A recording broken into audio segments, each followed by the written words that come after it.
Welcome students to English academy. आज आपण present continuous tense शिकणार आहोत.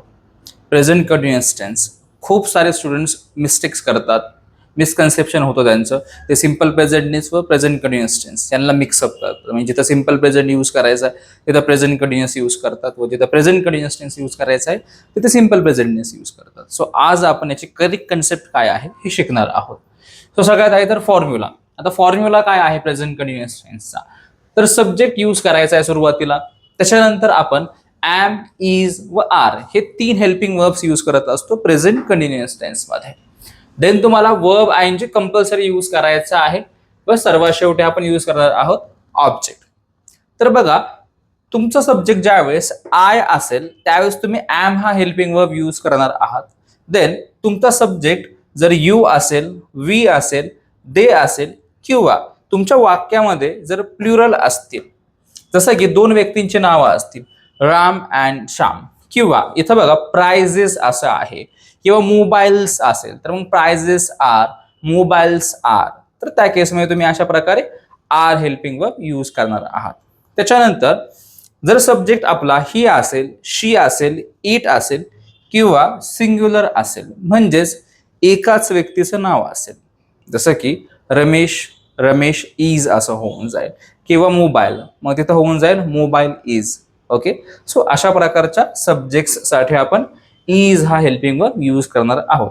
सो एम, इज किंवा आर ह्या तिघांपैकी एक हेल्पिंग वर्ब हा यूज होणार आहे तुमच्या प्रेझेंट कंटिन्युअस टेन्सच्या सेंटेन्स मध्ये. सो आता आपण कंडिशन बघूयात की कंडिशन काय आहे, कोणत्या कंडिशन्सच्या अंडर आपण प्रेझेंट कंटिन्युअस टेन्स यूज करू शकतो. सो इथे 2 कंडिशन्स आहेत प्रेझेंट कंटिन्युअस टेन्स मध्ये. Condition number 1, action happening right now, आता चालू असलेले ऍक्शन. सो याचे एक्झाम्पल्स काय आहेत?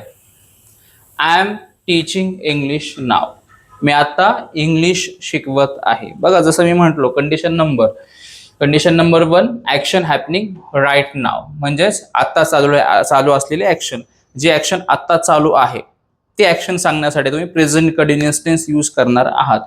समजा आता जर एखादा व्यक्ती इंग्लिश शिकवत असेल, जसं की मी आता इंग्लिश शिकवतोय, सो मला जर कोणी विचारलं की सर तुम्ही आता काय करत आहात, सो मी सांगणार आहे आय एम टीचिंग इंग्लिश नाव, म्हणजेच मी आता इंग्लिश शिकवत आहे. आणि हे वाक्य माझं येणार आहे प्रेझेंट कंटिन्युअस टेन्स मध्ये.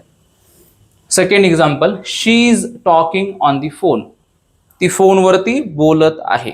ओके, समजा एखादी व्यक्ती, एखादी मुलगी जर आत्ता फोनवरती बोलत आहे व आपण हेच सांगतोय की ती आत्ता फोनवरती बोलत आहे, तर हे वाक्य आपलं येणार आहे प्रेझेंट कंटिन्युअस टेन्स मध्ये. She is talking right now, she is talking right now on phone किंवा she is talking on phone.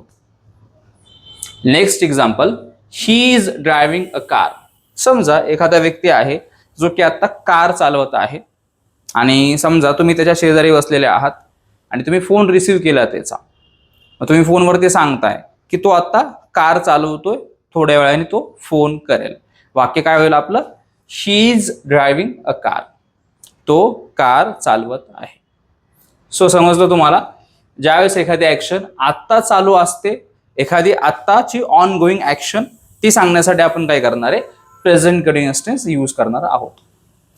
Condition number 2, changing or developing situation, अशी सिच्युएशन की जी हळूहळू बदलत आहे, अशी सिच्युएशन जी हळूहळू चेंज होत आहे, तर अशा सिच्युएशनला सांगण्यासाठी आपण काय करतो? प्रेझेंट कंटिन्युअस टेन्स यूज करतो आपण. तर फॉर एक्झाम्पल बघा, the weather is getting hotter, वातावरण जे आहे ते हळूहळू काय होत आहे? गरम होत आहे. तापमान जे आहे ते हळूहळू वाढत आहे. Second example, English is becoming important, English जे आहे ते हळूहळू जास्त महत्वाची होत चालली आहे, इंग्लिशचं जे महत्व आहे ते वाढत चाललं आहे. Third example, prices are increasing, किमती या वाढत चालल्या आहेत, किमती वाढत आहेत. Okay, so 2 conditions present continuous tense साठी. कंडिशन 1, एखादी गोष्ट जे आत्ता चालू आहे ती सांगण्यासाठी. दुसरी कंडिशन म्हणजे अशी गोष्ट की जी हळूहळू चेंज होत आहे, ती सिच्युएशन सांगण्यासाठी आपण प्रेझेंट कंटिन्युअस टेन्स यूज करणार आहोत. सो आय होप तुम्हाला हे समजलं असेल.